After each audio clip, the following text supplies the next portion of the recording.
Good morning, everybody. May I begin? Fantastic. Good morning. I would like to hear some youthful energy in the good morning that I received from the audience. Please, everybody, once more. Good morning. Thank you. Thank you. Dzień dobry. Co słychać? Wszystko dobrze? Wszystko dobrze. Okay. Everything's good. Everything's good. Good morning, everybody. So, first of all, I'm Colm McGivern. I'm the British Council Director based in Warsaw, and I think this is my fourth Belvedere Forum. It's very important for the British Council because it's the occasion during which we bring together important figures in civil society in the UK and in Poland for the deep conversations that we've been having over the past day, and we look forward to continuing that today. This session this morning is about young people and social activism in Poland. So first of all, some housekeeping. I don't know if you've been told already, but this event will be live streamed. So the Chatham House rule is suspended for the morning until this session is finished. I would actively encourage you to get total millennial with me here, please. Please use your phone on the hashtag Belvedere Forum 2022. So you have full permission to be staring at your phone as long as you're tweeting about this event. And I'll be taking questions from the audience after we've had the opening remarks from our distinguished panel here this morning. Okay, so I'm going to go to the audience pretty quickly and try and make this as dynamic as we possibly can, because I think that makes for the best event. Now, the most important question to answer this morning is what is the true definition of youth? And actually, the true definition of youth is anyone who's under 49 and a half. Chair's prerogative, ladies and gentlemen. Young people in social activism in Poland and the UK. So this session is central to the Belvedere Forum this year because there has been an upsurge in interest in youth voice and youth participation. Major international organizations, governments, many of our own organizations, all trying to find out and discover what is driving youth activism across the world, particularly in Poland and in the UK. Research and evidence shows us that in Poland during the COVID years, youth agency grew, and in the UK, parties across the political spectrum are courting youth voice, youth activism in order to try and harness its energy for political results. However, young people continue to feel underappreciated and disempowered. So activism is growing and is most visibly expressed through informal political structures and a major focus on social or global issues. So this plenary session is going to try and explore some of those themes.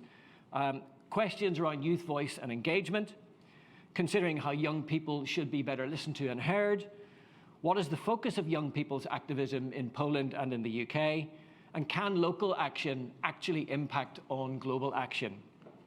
Now, to help me get into some of those questions this morning, I've got a brilliant panel here for you, ladies and gentlemen. To my immediate left is Mete Coban. Mete is the chief executive of My Life, Maciej, and he's best known for increasing participation and turnout for young people at the 2017 and 2019 elections. Is there another one coming soon, do you think, Mete? No, unfortunately not. He's the youngest ever councillor in Hackney, in London Borough of Hackney, and currently serving the administration as the Cabinet Member for Energy, Waste, Transport and the Public Realm. He's worked for Sadiq Khan on his election campaign, leading on youth engagement. He has a degree in politics and a master's in public policy from Greenwich University. And in the 2020 honours, Mete received an MBE for services to young people. So Mete, we're delighted to have you here this morning. Thank you. Next to Mete is Pegah. Pegah Moulana is Advocacy Coordinator at the Youth and Environment in Europe. She's a young researcher at the early stage of her career, working on environmental law and activism, a law graduate from University of Sheffield, also a graduate from University of Geneva, University of Leiden, specialising in issues pertaining to public international law. Pegah has been an activist since the age of 11, ladies and gentlemen. What was your first campaign? It was Vote at 16. And did you achieve that? Only in Scotland. Well done. Partial achievement of aims, ladies and gentlemen. Okay. Welcome, Pegah. We look forward to hearing more from you this morning. Next, we have Maciej. Maciej Antosiuk is an electrical engineer by training from the Warsaw University of Technology, but is currently working in cybersecurity in EY. From 2018, he's been a city councilman in Ursynów, which, as many in the audience will know, is a suburb of Warsaw. And for 13 years, he was a member of the Polish Scouts Association, Związek Harcerstwa Rzeczpospolita. Easy for me to say, where he's worked with a lot of young people over time. As a student, he's been a member of the Civic Responsibility Foundation, and he's a representative of the Institute of Freedom.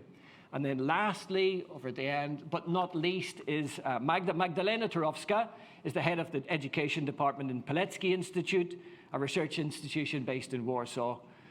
Magda has an MA in history from Adam Mickiewicz University in Poznan. Magda's actually from Poznan, but told me last night that this does not make her any less Polish. Which is an in-joke for the Polish people in the room.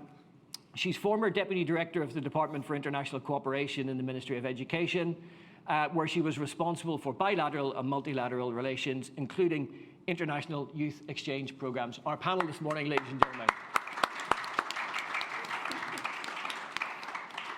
So I just want to kick off. I mean, I've asked each of the panel members in conversations before this meeting to prepare a short stimulation for us, some thoughts about this issue of youth activism, and just go straight to it. And I'll go along the row if I can, please. I'll start with you, Mete, please. Sure. I guess, the question about, how we engage young people in democracy and activism, I think firstly it goes back to the point you were making around how we define young people. And one of the things that I always say is young people aren't one big homogenous group. Actually, there are lots of different intersectionalities that exist. So, for example, if you're a young woman, you obviously face very different challenges to that you will face if you're a young man, or obviously if you're a young woman of colour, then you face even more challenges. So I think it's really important that we really understand those different intersectionalities. And obviously when you take into account, for example, class and all those sorts of factors too that come into it. And I think that really really brings out then how you then can really think about how you can activate and mobilise sort of a wave of activism among young people. I think firstly, the other thing that we see in the UK is often people say, young people aren't interested in politics, they don't care about issues that affect them. But the reality is actually young people do care about issues. Of course, they care about whether they've got a decent roof over their shoulders. Of course, they care about whether they have a job that pays them basic respect or dignity. The problem is whether they see traditional forms of politics as a vehicle to address the issues that they care about. And partly the reason why they don't is, one is because in the UK, we're not educated about how democracy works. So no one's ever taught me, I was going to say, it's not Chatham House rules, is it? It's a live stream. But I was going to say, up until 3 months before I was elected as a councillor, I didn't even know what a councillor was. No one's ever taught us what a councillor is. And the average age of a councillor in the UK is 66. So it goes to show some of the big issues we have around representation. So I think certainly there's one thing around education. The other thing that doesn't help is obviously what you see on TV. Like, for example, Partygate, the expenses scandal, all of these different, scandals that, put young people off engaging in politics. And actually, one of the things that we do at My Life, Maciej is we have a youth index poll with opinion. And it's a biannual poll where we look at sort of trust, voting behaviours among young people, and it surveys 5,000 young people across the country. And what we've seen is that in our most recent poll, 53% of young people don't feel that politicians represent them. 49% of young people in the UK feel that government tends to favour the interests of business leaders or those who are wealthy when making decisions, and 35% of young people feel that their vote doesn't matter. So certainly, there's definitely a growing distrust and mistrust between young people and decision makers. So I think that's the first thing to sort of recognise, which is that young people are very political, but not in the sense that we know. And you only have to look at for example, the Black Lives Matter movement, the Me Too movement. You have to look at the youth climate strikes, for example, that I know that Pegah is involved in as well. It's really young people who are really driving this conversation. By the way, Colm, feel free to tell me when I need to, because I could talk on forever and ever, as you can tell.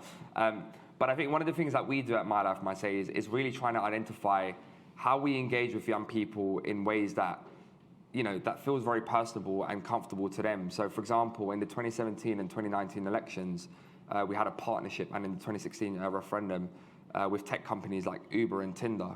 So for example, if you're using age between 18 and 24, using Tinder looking for a date, then you get a notification saying, hey, have you registered to vote? If not, swipe right, and it takes you to the government website. Similarly with Uber as well, if you're aged between 18 and 24 and you ordered a taxi, within the first 3 minutes of waiting for your taxi, you would have got a notification to say, hey, have you registered to vote? If not, register to vote whilst you're waiting for your cab. And then the other thing that we do is work with like big companies, also like Starbucks. So one of the things that we do is we have something called a democracy cafe. And then essentially what that is bringing together 30 to 40 young people together. The aim is to sort of reinvigorate that 17th century concept of talking about politics over coffee. And you'll be surprised, but the Frappuccino is quite attractive for young people, especially when it's for free as well. So we've done over 500 of those democracy cafes since 2015, more than 8% outside of London, actually 14 across Europe and some in the US as well. So I guess the point I'm trying to make is rather than creating a space called My Life, Maciej and bringing people to us, what it's about is really identifying where people go to in their day-to-day social and digital lives and think about how you can best connect them. And going back to what I said right at the start is what's really important is there is no one-size-fits-all approach. There is no best method of engagement. And there are different methods of engagement that you could deploy depending on the types of young people that you work with. And also, if you send someone like me, for example, to Wakefield, for example, where Pegah's from, as soon as they hear my London accent, there's an issue of trust straight away. So what's really important is that when we're talking to young people, it's really important that it's people from those communities who are empowered to lead that engagement. So there's no point sending someone like me to Wakefield. You need to really empower someone from Wakefield to actually lead those conversations. So I think those are some of the, opening remarks that I would sort of kick off with. Thanks very much. So we'll come back to some of those really interesting ideas about starting where people are at, authenticity in the voice that you're using as somebody's trying to stimulate activism. Thank you. Okay. Pegah. Thank you. I think it's very difficult to follow after you, but I'll try. And for me, I think I would like to maybe start with a personal story, and that is to say that a lot of times when young people get engaged, it's usually because they have a personal story to tell. And for me, it was that as much as Wakefield is a very diverse area, I first moved when I was when my parents were a refugee, and they moved to Barnsley. Some of you might know it, but it's not exactly the biggest diverse area you could ever go for if you are Muslim and a colorful person, I would say. And it was the difficulties of trying to redefine myself as a child that I realized that there are a lot of things that needs to be changed. And for me, unfortunately, it was the suffering that got me to youth activism. And for many, many also, for the people of color, for LGBTQI, and now imagine the millions of young people across the world who are just anxious about their future. And every story to me is legitimate. But I also want to say that you don't need a story to be an activist. I think there is an activist in every single one of us. And, why not start at a young age? Because to me, youth activism is about participating, taking ownership of the community that you live in, the party or even the government that represents you. And also to put in the educations that you learn in school and practice. So to me, you don't need a personal story to be in activism. And I think this is something that I have tried to do right now as an advocacy coordinator, to say that you all have an environmental aspect to talk about. You all have a passion that you want to advocate for. And I think young people at the moment, sadly, still talking about the stories that they are suffering, which is they are still being quashed by the status quo. Their representatives are still not representing their backgrounds. I cannot see anyone, maybe Matt actually, who I feel like can represent me and the struggles of someone of my background. And I think we need to use activism to push egalitarian, to push the representativeness of the society that we live in. But for young people, what I've noticed during my role as advocacy coordinator and training young people on a day-to-day basis is that young people are still screaming. We are still screaming for a seat at the decision-making tables. We are still screaming to get our voices heard. And we are still screaming to say that we are legitimate to talk about climate issues. And mainly the issue is, I mean, I'm biased, that young people still cannot vote until they are 18. But the issues that are pertaining to young people start all the way from age of 11. So how can young people take decision makers seriously when for 5 years they've been screaming down the mic and instead they face police brutality? That still happens in the UK and Poland and across Europe. So let's not say that this is an issue or a stereotype that's an Eastern Europe issue or a Russian issue, or, you know, it's still happening everywhere around Europe. 2 weeks ago, I was in Paris and I saw police brutality in front of my face of activists. And even my colleague was arrested for 24 hours simply because they were demonstrating in the streets. So as you can see, activism is about talking about fragile situations. It's about taking it in our own hands. And honestly, it's also about decriminalizing actions that are sensible for young people to take. And honestly, I've seen it in my own hands, where when you take a young person seriously, that is when you see constructive activism. That is when you see constructive discussions. And this is where you can actually tackle societal issues properly. But I will leave one thing with you, and that is to say that what issues are sparking activism? For me, I think when we talk about climate crisis, it's not only about global warming, it's about social justice.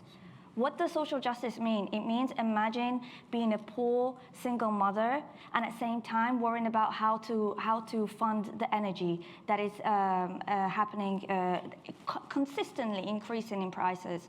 How poor people are disproportionately affected by climate change and will continue to do so. How if you're in a neighborhood that is in a flooded prone area, you are more likely to be drowned than your neighbors who are living in the rich neighborhood. To me, it's the daily struggles. And I think this is what makes it important for us to discuss.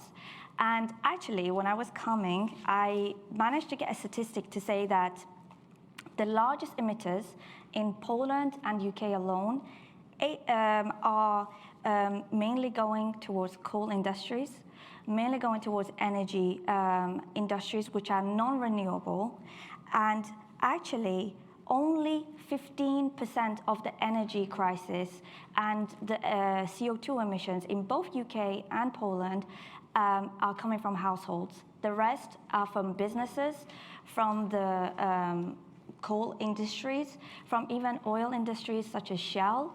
So what we see here is that there is an inequality of people that are being impacted. The poor are still down and the rich are still rich. And I think this is where we need to balance the equilibrium. And I think discussions like today is where we start, because I think all of you have amazing stories, amazing platforms, amazing accessibility. And I think this is where we can really start constructively thinking of things to do and not only to talk about. So let's see where we go with that. Thanks, Pegah. Okay, and I think your final point there around energy and fossil fuel use will be a dominant theme in today's Belvedere, actually. So, Maciej, thanks. Let's hear from a Polish perspective about activism. Right. It was quite interesting to hear you, because I really think that we have huge differences between UK and Poland if we are talking about young people's social activism. Because from my perspective, what is really important for you, it's talking about climate changes, about laws of the minority of LGBT people, etc. But from my perspective, it's also very important for young people in Poland. But we have a lot of other topics because, for example, from my perspective, we are not so multicultural people. And as I think about that, we have a lot of other topics that we want to talk about. For example, when I was young, I was in a Scout organization, Scout Association of Republic of Poland, which Colm was trying to pronounce, but Polish language it's a little bit it's not easy. And what is very interesting is that, for example, when we are talking about scouting in Poland, it's about more than 100,000 of scouts is about 120,000. When I was checking yesterday data about UK, it's about 400,000, so it's a huge number. And we need to also remember that this is also a very important topic, because young people want to make a lot of activities, want to make a lot of actions. And when we were working with young people, we were helping them to improve their abilities, improve their knowledge, and we were working with other values, like for example, we were talking about patriotism, we were talking about our country and other things. And climate changes weren't so important for us, because we are in totally different economic situation, because Poland is much poorer than UK. People don't earn so much money, and that's why we have different perspective as I think about it. But what is very important, I think that people in Poland are also very interested to change democracy, to change the law, to be a part of our society, and to have improvement on our government, to have improvement of our law. And as I think we, for example, I'm working in some civil organization named Projekt Ursynów, which is some local organization when we are working with the problems in our local government in our city in Warsaw, and we are trying to use our energy to change our neighborhood, and to, for example, to improve the quality of life in our city in Warsaw. We are trying to make it much better to live, and for example, we are working with some problems like too much traffic and some educational problems and so on. It is also very important. And what is really interesting from my perspective is that when we check some researches, young people in Poland are less interested to political elections than older people. Because, for example, if we check researches, older people wants to vote, wants to go to election. They are much more interested in politician. But younger people are not so interested. They prefer to stand in their homes. They prefer to have fun and other things. And it's really hard to engage young people on social activism, right? And because, for example, there are some people who wants to do something, wants to change their neighborhood and other things, but when I'm talking with young people, they do not feel that they can change something. It's really hard. It's really hard to have improvement on their government, etc. But when I was hearing you, I cannot agree with some things, because, for example, but from my perspective, there are some differences between Poland and Western countries, right? Because you were talking about, for example, police brutality. From my perspective, in Poland, it's not a huge problem, because when we think about it, I think that police in Poland is really okay for the people. When I'm watching some videos from, for example, from France or Netherlands, actually, right, I see that police in those countries is much more brutal. It's totally different. I think that maybe the reason is that for example, in Poland, people are less engaged on the social life. Yes, so maybe that's the reason. And I think that it's not a huge problem for us. From my perspective, what is much more important is, we were discussing about it yesterday, that we have war close to the Poland at Ukraine. Yes, and it's much more important topic.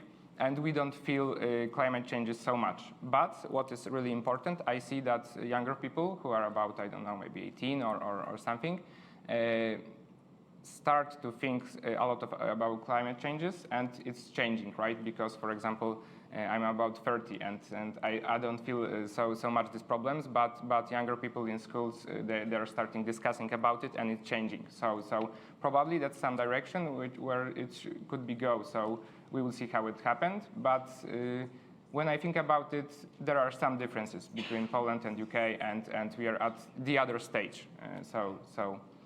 We will see what happens. Thanks. Yes. No, differences are fine, and we'll come back to some of the issues in behind the differences in the conversation, I'm sure. But before we get there, Magda, your opening perspective, please, from the Pilecki Institute dimension. Heading to this conference, I noticed that on one of the walls of Chatham House, there's a quotation that tells, there is nothing in the world which is so portable as ideas. So let me share some a bit more general than my colleagues' ideas about what is activism for and what are the sources of the activism. The ideas based on the experience of the institution that I represent, the Pilecki Institute. We are, as Mr. McGivern said, we are a research institution focused especially on the research on the 20th century history, namely the analysis of the two totalitarian regimes, the Nazi and the Soviet. But it's, in our work, it's very important to work with youth also, because we strongly believe that working with youth, we can somehow, let's say, overcome this difficult, dramatic history of Europe, and maybe build some more peaceful Europe, more safe world. So that's why we put strong stress on working with youth and developing projects with the volunteers from schools and from young students for universities. Projects like exhibitions, documentaries with testifying of history, etc. Answering your question, your big question, what is youth? I think that the answer is quite simple. Youth is future. Youth is future. Today's students and teenagers will shape the world in the decades to come. So they will decide how Poland will be like, how UK will be like, what kind of Europe they will build. So it's crucial to know where are the sources of wisdom for them. And we in Pilecki Institute, we believe that true wisdom, it's not to build the new world completely from nothing, from the ground, but to build it basing on the experience of previous generations. And that's why it is so important to work to mix history education and civic education.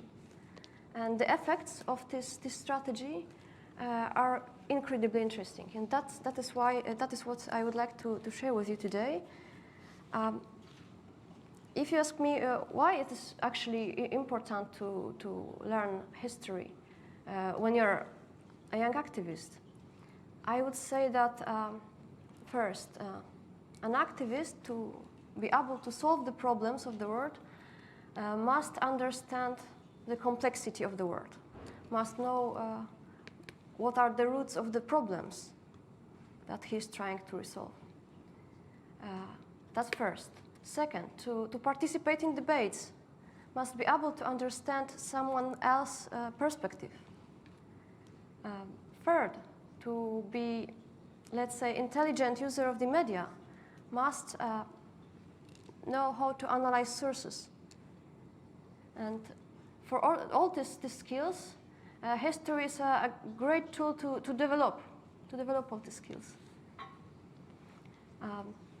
But it's not only important to learn history itself, but to learn from the history, from the mistakes of the past, and from what was good.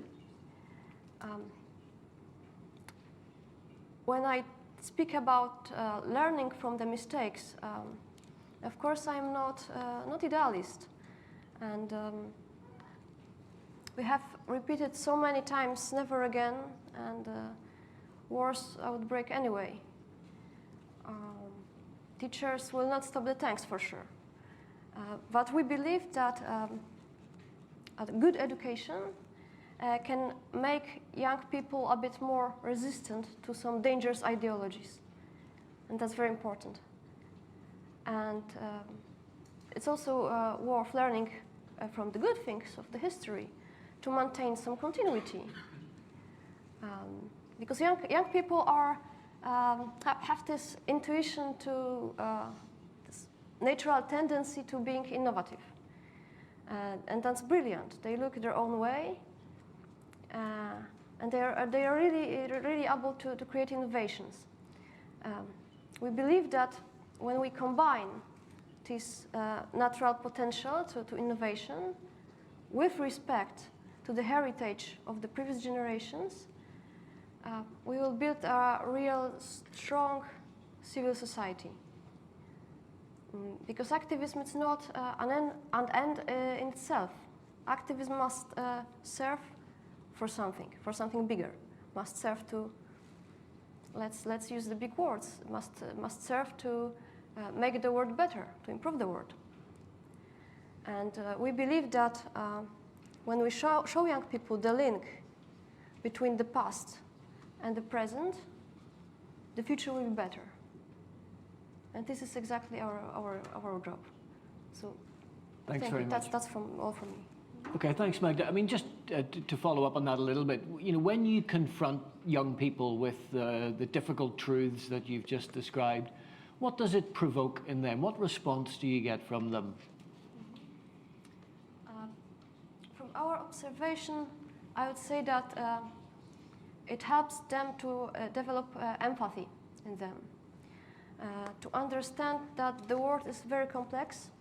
They get knowledge about what factors influences the decision of people who lived, for example, under occupation, because we work especially on the topics of the Second World War and post-war period. So many times after the project, there are more questions than at the beginning of the project. And it's also an important lesson, because they are more aware that sometimes there are no simple responses, simple answers, and many situations are not black and white. Let me share, for example, something more detailed, more concrete. Our team in Berlin, because we have also a branch in Berlin, works with youth in a workshop when they show fragments of letters, short letters, postcards actually, from Warsaw Uprising and from Mariupol today. And what they discover with young people, that people's problems and people's dilemmas then and now are actually the same. And this is how they make young people in Germany more aware about what is actually happening in the heart of Europe. Because since February 24, these matters of war dilemmas are not an abstract, distant past anymore. Yes, this is sometimes that is happening on our eyes. We also develop a decision game based on the war dilemmas, like to fight or not to fight, to emigrate or to stay in a country. There's also something that is very current question now. Okay. So this helps to develop empathy and to understand better the nowadays world. Thanks very much. Okay, thank you. I'm coming to ask you to ask some questions now in a moment, but just before that, we've talked about some differences and some similarities between Poland and the UK. One of the similarities that we're seeing is the lack of interest amongst young people in participating in formal politics. We'll come back to that one in a second, but I'll open the room up now for questions, and I'll take 3 questions if I can, please. It's from Anna, and then the gentleman at the back there, and then, thanks, Hans. Great. I know you said 3 questions, but I have 2. Go on then. You're my boss. And the ambassador to Poland. I mean, one is a question sort of directed to our British panelists, and one is to our Polish ones. Really, it's to ask Mete and Pegah about the comment that Maciej made that Polish are not engaged. And I guess slightly to challenge back, really, in that I've been in Poland for 2 years and I've seen some incredible examples of youth engagement. The abortion laws changed and youth were at the heart of marching on the street for many months. You know, they are there in pride. And actually, I would also say that in the response to the war in Ukraine, I met huge numbers of youth across the whole of the country who were part of a most incredible sort of society-led response in support of the war in Ukraine. So, I mean, I think it shows that there are subjects that really get people out in a very motivated way. But I guess the question I have for our British panellists is sort of, I mean, because I think your examples of taking sort of democracy to people is really interesting. But how do you engage on these issues? What's your answer to the challenge that our colleagues have raised about finding issues to engage people on, as well as getting people into positions of power? And I think, well, I have many questions to our Polish guests, so we will probably carry on when we're in Poland. But I think the one for today is probably about, as an embassy and as a government, how should we, you know, where should we put our effort in engaging with young people in Poland? I mean, if I think about what I think my role is and the embassy's role, it's to try and shape the Polish government's policy on things in a way that is the same as the UK's, and to support British companies and increase prosperity in both countries. So that's the kind of broad set of issues, and you will know that we do lots of work on many issues. But sort of where do you think we should be focusing in trying to sort of work with young people to sort of change and engage? And how would we go about doing that? Sorry, Colm, that is a lot of questions. Oh, thanks, Anna. I'll take a question from this gentleman, and then I'll get a response from the panel, and we'll hold the third question. Good morning, I'm Dr. Khan, and now some of the points which we discussed today, it takes me back to our discussion yesterday also, where we were talking about influencing the public opinion in Russia, and what are the tools available in order to influence about the negative consequences of the war. And now linking it with what we have discussed today under this topic, young people and social activism. Now my question generally to the panel and to Magdalena, especially from an educational perspective, I would like to ask, what are the tools available? What are the channels of communication which you feel that you can link the past with the present, which you said, which is very interesting and which can inform the future? Now, specifically from Polish perspective and also from this war in Ukraine, because you are at the front line, your border is at the front line. So how can you influence the youth? What are the channels of communication, specifically from influencing the public opinion and from the perspective of this war in Ukraine also? So this is my question. Brilliant. Okay, well, look, let's spool back to that then. So we're talking about, you know, in Poland, there are a range of subjects that have animated youth quite visibly on the streets. The question is, where should we, as the UK and Poland, be concentrating our effort? Maciej, I'll ask you that. Right, that's a good question. Well, from my perspective, that's true. I can agree with you that young people helped a lot of Ukraine, and they are still doing that. Yes, for example, I'm now working at EY, which is a British company, and we have some special day for volunteers who wants to help Ukraine and support them.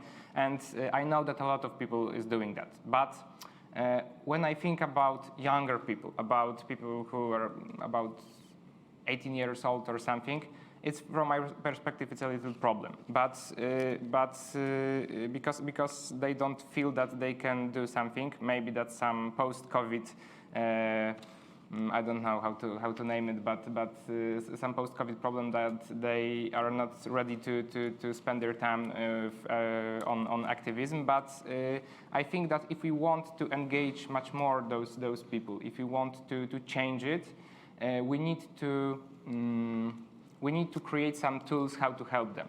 For example, one of the tools is I'm a graduate of leadership school at Institute of Freedom, which is provided by Igor Janke. Today he's absent, but it's some special school where people could meet, could discuss some problems about policy, about economy, about law and other things, and could improve their skills about many things. And that's one of the way how to improve the engagement of the young people and how to help them to be better heard by world, right? So from my perspective, that's one of the things that we could do.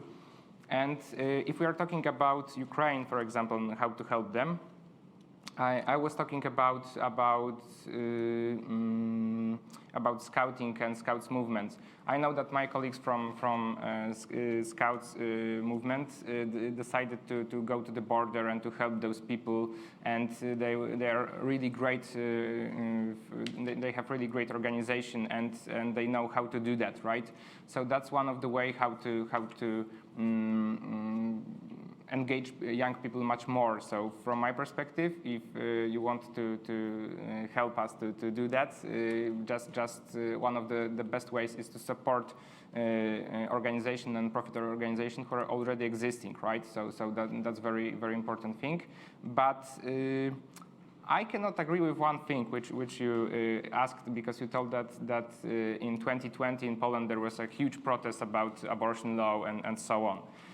I really good remember that protest, and I think that it was not only about young people. It was generally some mind change in Poland, because what is very interesting in that case is that because there was a huge protest on the major cities like Warsaw, like Krakow, like other ones.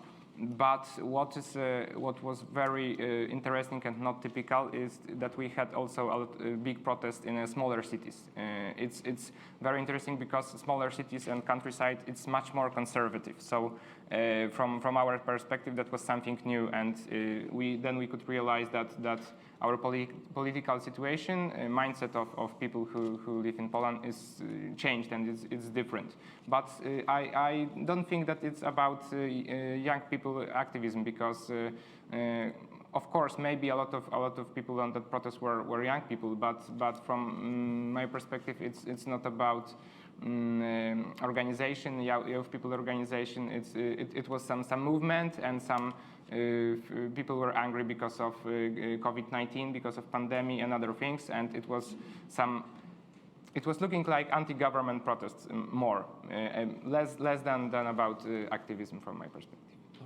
Okay. But typically you would say, young people were the bulk of the participants in the movement. Yes, I can agree, but it was not in a period action. Yes, it was like once, and there was an of the protest, right? So I think that of course people change their opinion and their mind about abortion law, but it's not typical activism from my perspective. Okay, so there is an interesting question about does single issue politics and campaigning actually make a difference? But Pegah, you wanted to come in on this? Yes, I think it's very difficult for me, simply because I wholeheartedly believe in youth activism, regardless of how small or big scale they are. You shouldn't look at young people as their demands on basis of size, because honestly, sometimes, and I'm saying this as a young person, I just want to be a young person.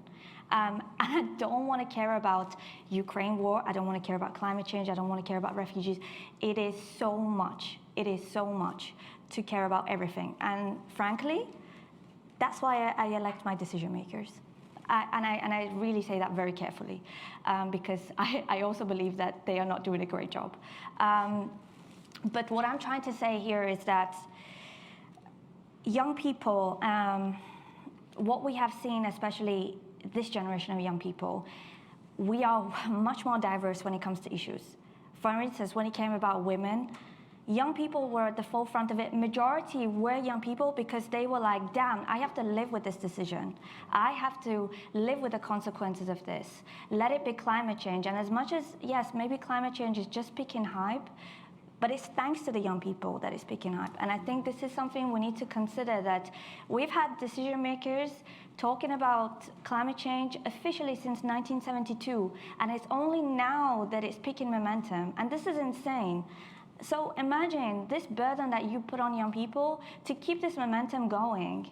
And it's really difficult work, really. And I can imagine when we say activism, what it means. Activism is free labor. It's free work, really. I think for myself, it's now 2 years I get paid for doing the work that I'm doing as professionally. And it felt so weird to be paid after 10 years, you know? And I think that also goes back to the social justice question that I raised earlier. As someone who was coming from a low income background, I could not do things if it meant I couldn't get my travel reimbursed, to be able to get permission from schools, because I could not afford to go and demonstrate anywhere I liked, to be in the panels whenever I liked. And honestly, I continue to do so because advocacy is the lowest pay that you could ever do. So young people, especially us as well, we choose a lot of times our virtue over pay, still to this day, because this is something that we still compete on. And imagine if you want to go and work for a corporate trying to talk about climate change, you will last a month only. And this is something that we are trying to change. But I want to go back to your question because I think it's really important, and I'll be very brief, I promise. Go ahead. When you say how do we engage with youth, honestly, we still to this day, and I think this is where we can maybe talk about UK and Poland equally, is the fragility of democracies. Our democracies can crush at any moment, and this is what we've noticed. Even the best constitutions, look at it, we had Donald Trump, you know? This is how fragile things can get by just one decision maker. So, for one, if you want to engage with young people, engage with them, gain their trust. And it's very difficult when you have like 3 full prime ministers in like 10 years, which has happened in the UK. With having the same party. I've never experienced having a Labour government. I don't even know which party I can even go for, because I moved in the UK in 2009 2006, and I only had 4 years, and then it's, you know, history, right? And secondly, make politics relative. It's still adult talk. It's still very much adult talk, and they try to keep young people out of it. And third, and I think this is what you were saying very well, education. Non-formal education. Let's use non-formal education to train young people. Let's talk about voters' education. What are we talking about when we talk about voting? And I think your initiatives are amazing. And I hope there is more rollout from today in Poland as well. And come to Wakefield, please. That would be great. But I just wanted to ask, Mete, you know, to come back to Anna's question, but do you think your activism is working? I mean, do you see impact as a result of it? Yeah, I mean, to go back to Anna's question, I think often people say, you know, like, what are young people's issues and then what are adults' issues? And it's the same thing. Like, it's not different things. So, for example, I have a staffer called, you know, Javan, and I'll put him on the spot here. He's not here with us right now. But he said to me, look, Mete, like, I'm doing everything. He's from Birmingham, right? His parents are from the Caribbean. Come here, he's doing everything that the system's told him to do. Work hard, get a good education. He's working for me part-time, and he's doing his master's part-time at Cambridge University. And he's like, I'm struggling to pay my rent, my bills. In London at the moment, more than 60% of Londoners spend more than half their income just on rent. More than 60% of Londoners. The average first-time buyer of property in London needs 420 grand to buy a property, more than 100k in deposit, and more than 120k in earnings. Right? The average first-time buyer is 39 in London. Young people are disproportionately massively impacted if you compare us to sort of previous generations around, you know, how we benefit from the system. And to go back to your point, I mean, you speak to sort of, we're talking about millennials, but when you speak to Gen Z, like under 25, it's really bizarre, right? Because sometimes you have these conversations with them about the problems of the country, you know, cost of living. And by the way, right, climate change is not just about saving, it's absolutely what you were saying, Pegah, which is the cost of living crisis derives from the inequalities caused by climate change, which is the fact that people are more likely to suffer from, you know, the inconsistencies around the energy market, and then the impact that has on, obviously, on our food prices and on all those sorts of things. But when you pose that sort of question to them, when you say, what do you want the government to do?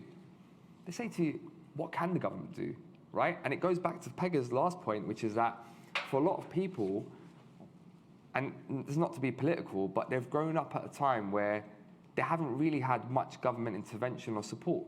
So take my family, right? Like my family comes from Cyprus. You see the consulate next door. And my family's are refugees. I'm in a unique position where my mother is from Paphos, which is the southern side, and my father's from the northern side, a place called Morpho. So we literally became poor overnight. We lost both our family homes in Cyprus. We had no access to because there were still sanctions on northern Cyprus at the time when we first came to UK. So we came here as asylum seekers. And there is no way, right? I look at things now, there is no way that we would have been where we are now. There's no way that I would have got a good education. I probably would have ended up in Rwanda. Who knows like where would have things gone with the direction of the UK government. And this is another thing. So when you even talk about the issue of Ukrainian refugees, absolutely we should be supporting Ukrainian refugees, right?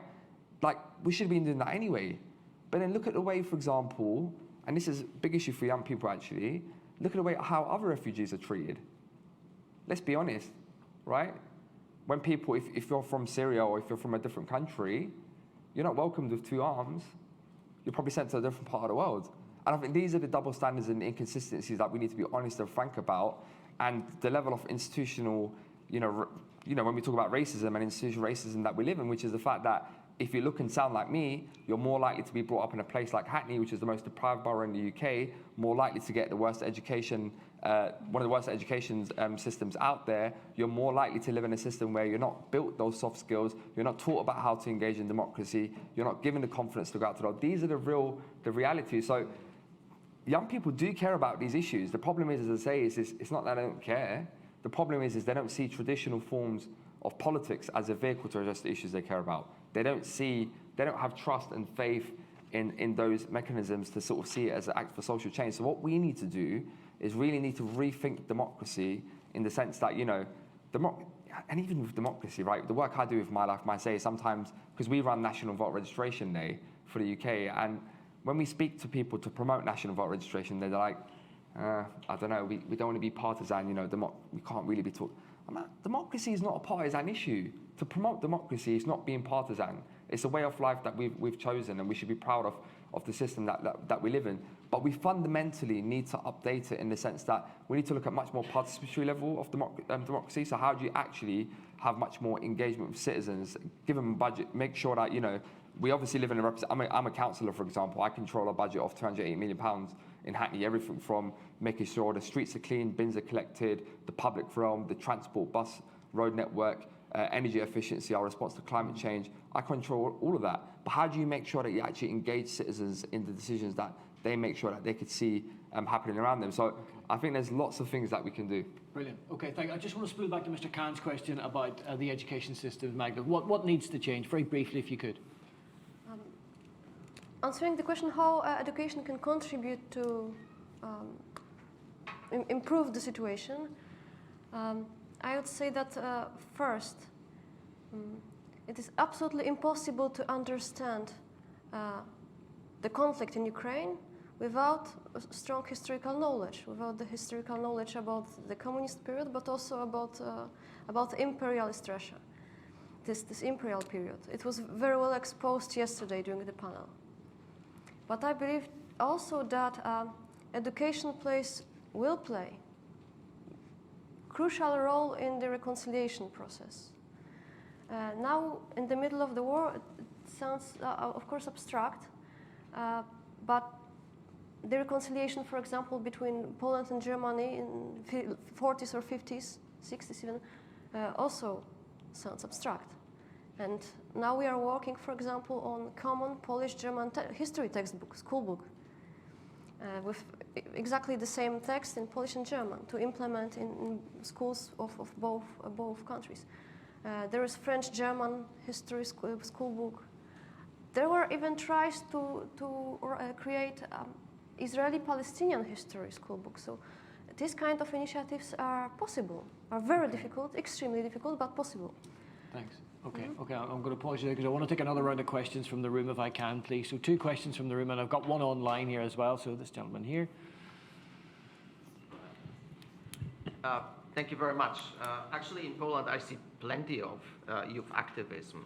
It's just increasingly the grassroots activism, something which is not organized, which is not run through the organization. It's just people getting together on specific issues, especially the response to the war. People just packed up, took a couple of bottles of water, and they just went to the border, they went to the train stations, they went to the bus station, and they started helping. And even after, only afterwards, actually organizations came in. The local government came in, the central government came in, but people did activism even though they didn't call it activism, actually, and I don't think they needed training for that. They just thought this is the right thing to do, and actually you have a lot of tools, including in the cybersphere, that kind of allow this kind of grassroots activism without the structure. Is it sustainable? That's another question, but you can do these things. You don't have to initially have the organization. But that was the remark. The question was about, Pegah, you talk about the screaming about having a place at the table, especially the political process. In some of the discussions on security issues, high politics, there's this sense that, oh yeah, let's create another table for the younger generation, for the emerging leaders, and let's have them talk separately, and they are here, they are with us, we are engaging them. I see from your expression that you also agree that this may not be the best way to go. But no, if not, how to do it differently and how to do it better. Okay, thanks very much. Hans, and then this gentleman in the front here. Thanks, Hans Kandanani from Chatham House. This has been a really interesting discussion, and in particular, I'm really struck by the two different sets of perspectives. I guess that's a big part of what Belvedere is about, is to talk about these different perspectives. I can't help but think that actually, to some extent, some of the differences between you are as much left-right differences as Polish-British differences. I was struck in particular by the fact that the Scout movement came up, because obviously in the British context, it's very much associated with the history of British imperialism, and Baden-Powell, the founder of the Scout movement, believed in eugenics and so on. And so that brings me, I guess, to my question, which is, Magdalena, you talked really interestingly about the lessons from your perspective of Polish history, and making the link also to the strategic discussions we were having yesterday about Ukraine and so on. And I guess I'd love to hear from Mete and Pegah, more on your sense of what you think the lessons are from British history that inform your activism, as a kind of parallel to what Magdalena has said about what she thinks the lessons are from Polish history that inform her activism. Brilliant. Okay, thanks very much. A question from this. You have a question, sir? Hi, Artur Bilger, Polish Airmen's Association. But I want to add that the Federation of Poles UK, essentially, I suppose I'm the link to the older part of the youth. Clearly, I'm no longer that young spring chicken. However, as a group of youngsters in the old days within the Polish society, we were allowed the freedom to link ourselves to various youth clubs. We ran a sort of extensive youth club at the Polish Centre in Hammersmith. If any of those people know that place, is now the Jazz Club, which I lament because where's the youth coming into that centre? So what I'm going to be sort of asking is the question, has anyone listened to yourselves in any realistic way? Because I got the impression from our older generation that they were listening to us. And however, for instance, the Polish Air Force Association wouldn't allow the youth in, hence only got involved at the last moment as they got to that magic age. And they, one top scoring ace encouraged me to fly, which I didn't really want to. And that was the sort of link, yes, okay, I'll come back and support you. And when argued the point, what happened in the past, I never forget the one statement one of these Polish pilots said to us. Wasn't it unfair you weren't invited, for instance, to the Victory Parade? And he thought about it, and he said, well, we didn't do it for us, we did it for you. And it wasn't me personally, it was for the youth. And I think that's something very genuine. And there was no true bitterness in the end, but the sense of the truth not being told. And the pursuit of truth is an option I think you've got to look at to enter politics. Thanks, Arthur. Okay, thank you. I'll take your question then about has anyone actually listened to you? I think that's the kind of core of what you're asking there. And I've got an online question here as well, so I'll give this one to you, Maciej. I'm going to throw this at you, okay? So are Polish youth obsessed by single-issue politics, like global warming and the environment, or more engaged with broader politics of economics and wealth and energy and food security? Single issue or broader? What do you think?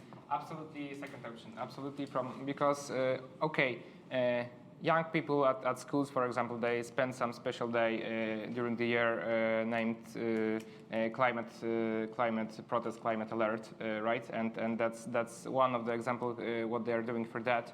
But it's not so popular. When I think about youth social activism in Poland, I think that people much more think about problems about war in Ukraine, about how to help Ukrainians, refugees, and also people think much more about economic problems, about and so on. For example, about 15 years ago, a lot of young people decided to move to other countries, to European Union when it was possible, right? Because they were so poor and they decided to earn more money to improve their quality of life, right? So they do not have time to create social activism organizations. They do not have possibility because they need to improve their quality of life, because before we joined the European Union, it was really hard to live in Poland. Mm-hmm. People have to work a lot of.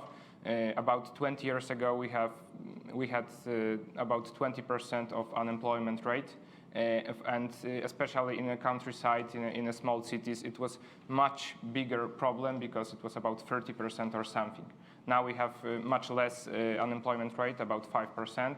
So now it's time to start with things like social activism and so on. And it's a good moment, it's a good point to start to improve that. But we have totally different problems, right? For us, climate changes are important, but we need to have, we don't have so much time to feel that we are okay with our wages. We feel that our economy is fine, right? It's only from a few years, right? So that's okay. Thanks. That's a very interesting context. Okay, Pegah, you're screaming for a place at the table. What needs to change? Yes, actually, I wanted to go to your point that you mentioned about Ukraine, and I remember when the war started, I was so active on the ground, evacuating people out of Ukraine, especially foreign students. And by the time youth organizations and organizations started working, my job was done, you know? And for me, I was like, okay, I did what I did, perfect. The people are in safety, that are in touch. And then at some point I was like, okay, this organization, please take it over because you are at the border. So I fully agree with you. I think the individual movements were insane. I think that was when I really felt like I'm proud. I'm really proud to be a young person in this crazy century, really. But going back to your question, and first, I would say please avoid tokenism. It is so annoying. It's very annoying. Don't invite young people for the sake of speaking and just say thank you very much, bye. That's, again, another thing to avoid. Instead, there are a lot of organizations, a lot of councils, a lot of institutions, such as Council of Europe, that are doing very constructive ways of engaging with young people. For instance, one thing that I felt very inspired by is that Council of Lewisham, very close to us, has a young mayors program. And actually, the young mayor sits at the same table as the actual mayor, and they make decisions together. They represent the region, the council together. And I think that in itself, the young person gets elected. And imagine standing for an election at a council level. It's such well, it's a big pressure, but at the same time, it's such an empowerment scheme, and they get active, they take active decisions together. The second thing that I was also part of is the Council of Europe co-management scheme, which is the youth department of Council of Europe. And what that happens is that Secretary General of Council of Europe elects half and appoints the rest, 30 young advisors across Europe. And then the 30 young advisors will advise the Committee of Ministers for the duration of 2 years on an array of topics. And then they sit in a co-management with the actual civil servants from all member states of Council of Europe. And they take joint decisions, come up with recommendation papers, which is like UN General Assembly sort of style resolution. And they then implement those decisions for 5 years. So for me, my topic was climate crisis, and one thing that I was working very closely is the European Court of Human Rights to start having an additional protocol on the right to a healthy environment. And imagine, as someone who is just 25, has had this privilege to actually work on this topic content-wise. And I think this is something that can really happen on the ground level as well. So. Okay. That's brilliant, and I think that's excellent. And I think in some ways that answers your question as well about have you ever felt listened to and engaged in an appropriate way to make a difference? You know, so really cool example. 2 questions for the price of 1. Well done, Mete. You're left with Hans's question about history. What are the lessons of history in the UK that inform what you do? Yeah, I mean, where do you even start? I think one really important thing to say is that the way in which young people consume a lot of information is also very different to sort of previous generations, in the sense that they're much more sort of proactive around, I mean, online we live in a very different world now, right? So, like, I give you a basic example. I mean, I remember when we had the EU referendum, no one's ever really taught us about what the EU is in school. Like, I didn't know what the EU, like, well, I knew what the EU was because I studied politics and everything, but no one's ever said to you, hey, by the way, the UK is a member of the European Union. This is why we're a member of the European Union. This is what we put in. This is what we get out of it. Like, no one's ever taught us those things. So, I won't even get into the Brexit referendum. That's a whole separate conversation.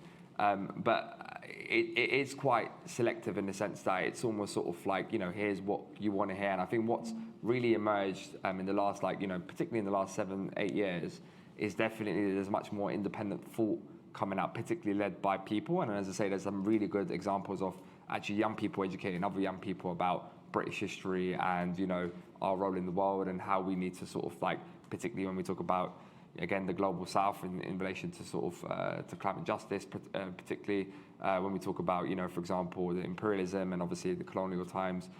So, I actually think in many ways it's actually made young people much more political in the sense that they feel a sense of responsibility around how they respond to that. And I'll just end on this final point, even to the way in which we shop as well, right? Like, I think young people are increasingly using their purchasing power as a way to express their activism too.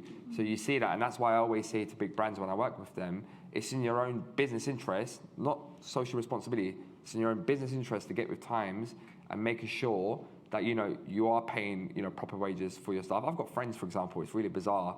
They literally will sit there on Instagram and they'll DM direct message the brand saying, can you send me your labor policy? And that's the sort of generation that you live with now. So it's a very much more socially conscious generation. So I think, certainly the way in which we consume information and act on that is very different. And it's something that I'm obviously learning with too. Thanks very much. So, Pegah, you used some interesting words earlier around anxiety and fragility. And, I was at Pride in Warsaw recently, and where in the past, in other places, I felt Pride to be a celebration. Pride in Warsaw felt like as much of a protest as it was a celebration, and a real anxiety amongst people that I was chatting to during the course of the parade. How much do you feel that anxiety is driving activism, and is that having an effect on the mental health and well-being of people that you're working with? Thank you. That's a brilliant question, and I'm glad I get the time to talk about it, because I think doing the work that I was doing voluntarily now for a paid position is exhausting, really.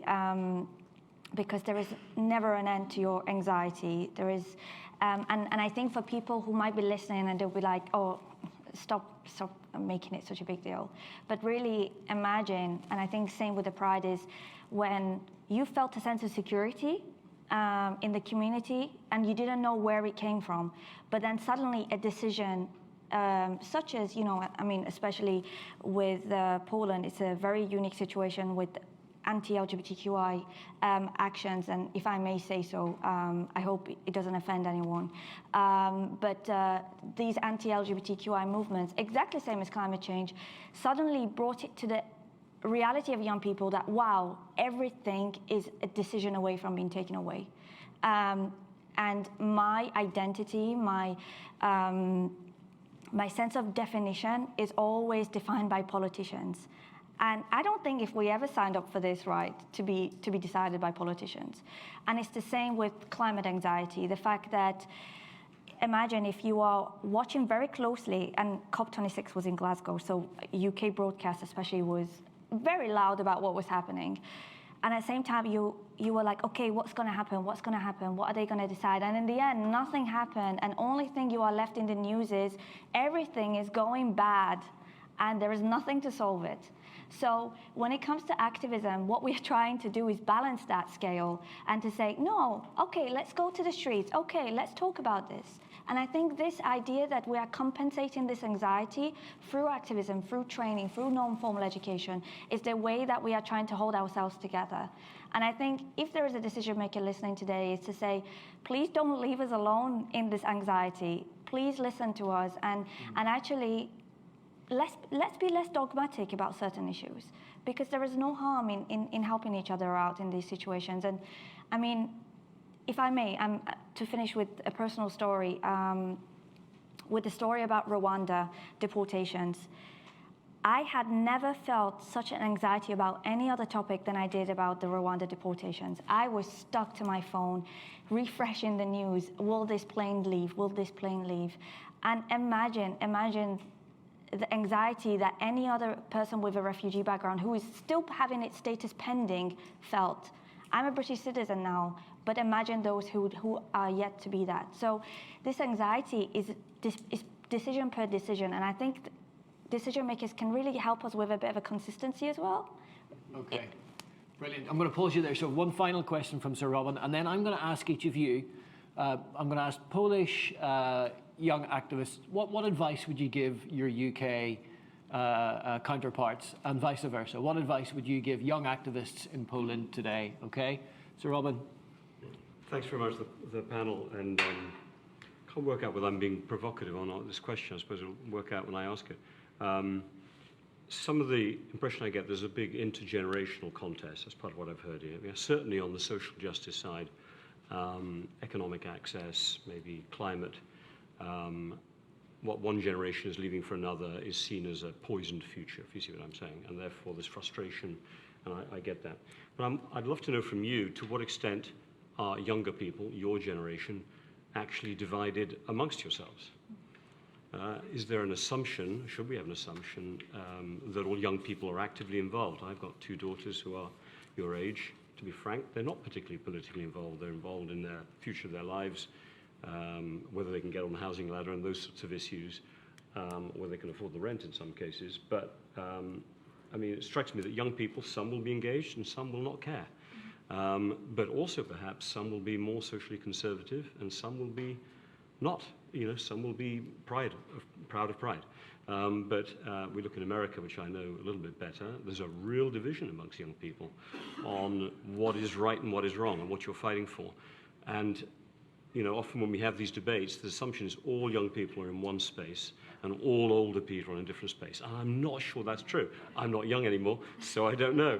But I just think we should challenge that a little bit, because otherwise we do end up boxing young people, and older politicians can then use that in their own culture war. Yeah. When I heard Suella Braverman yesterday announce her candidacy and say, I'll be the candidacy of anti-woke, you know, it kind of was, oh, that's interesting. But I think they take advantage. Yeah, anyways, I'll stop there. Okay, but a response to that, Magda, what would you say to Sir Robin? I believe that the divisions in Poland are just normal divisions of the democratic country, and the divisions among young people are quite similar to this of their parents. I believe so.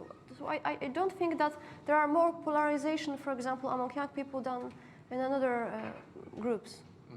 What do you think? No, I'm going to ask Mete just to answer that from the other side, because we have to move along. Sorry, we're stuck for time. Yeah, I'll be very quick. I mean, that's a very, very important sort of point that you made. I think there's definitely two big divides that I think we're seeing across the world. One is the intergenerational divide and the urban-rural divide as well. That's another aspect. But I think the problem with society that we live in, as you've very eloquently described, which is that, you know, unfortunately we live in a society now, partly because of social media as well, which is like, you're either this or you're either that. And actually these things are much more complex and there are much more things. I think in the case of the UK, unlike the US, I do think that there is more broad consensus on the big issues. So for example, like, you know, if you look at Brexit, yeah, of course you might find the odd young person who might, you know, think that Brexit is a good idea, but overwhelmingly most young people would think that it's a bad thing for their future.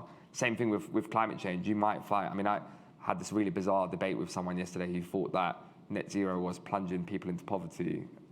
Anyway, however they got to that conclusion. But, you know, you might find that odd person, but majority of young people do think that we need action on climate change. And, you know, same thing with, you know, LGBTQ plus rights and of course with Black Lives Matter and stuff. So I think that's a really, really important question. But I think certainly what we need to do is really look at ways, how do we sort of, and I think the problem with this government in particular, they're really playing into that culture war. I mean, not just this government, you know, there are other governments around the world as well. They're really playing in dividing society with these culture wars, and we really need to put a stop to it because, you know, as a result of that, what's happening is you have a very, very fractured society. And, you know, one of the good things that we've cherished for a long time in Britain is, you know, how we operate our democracy. And even the way we got rid of Boris Johnson was a very democratic way of getting rid. If it was another country, you know, God knows what would have happened, right? But we need to really protect our democracy, and I think, you know, we really need to stop this feeling of culture wars. Okay, thanks very much. Maciej, what advice would you give young UK activists? This is your final comment. Right. One very short advice. Please remember that politicians are very intelligent and be aware of their pragmatism, because they could use your enthusiasm on their own goals, right? So from my perspective, this is very important to be resilient for that. Okay, thank you. Pegah, what advice would you give your Polish counterpart? I would say, can I do two? But they connected. First is please distinguish fake news and real news. It's very important. Sometimes it's the government propaganda. Still happens here. Don't worry. It's not only a Polish reality. So self-educate yourself on, and try to find the same story from different newspapers, and really try to make sure that you don't get into this social media clicking thing, clickbait. Exactly, thank you. And secondly, I think, please, I know it can be very, very hard, but try to change your own opinions as well. Try to challenge yourselves and say, you know, I have never understood what a challenge of LGBTQI is because I'm straight. But that's okay. You can still continue being straight, but try to change an opinion as to why they are campaigning, why there is a pride going on. And I think this is where we can really show ourselves as intergenerational. And actually, I was in Grenoble last week, and I had the first youth-to-youth assembly where we had a whole assembly with, I call them parents and grandparents, and students from 11 to 17-year-old. And I think it was the most beautiful event I have ever facilitated. And I hope there will be more of that. Thanks very much. Ladies and gentlemen, we've coursed across youth voice and participation. We've found solutions to the screaming anxiety of people desperate to find a place at the table. We've learned some good examples of how they've done that. But most importantly of all, I think we have heard about the drive and dynamism of people who really, really care about the things that they are doing, the course that they are pursuing in Poland and the UK. So a round of applause for the panel, please, ladies and gentlemen.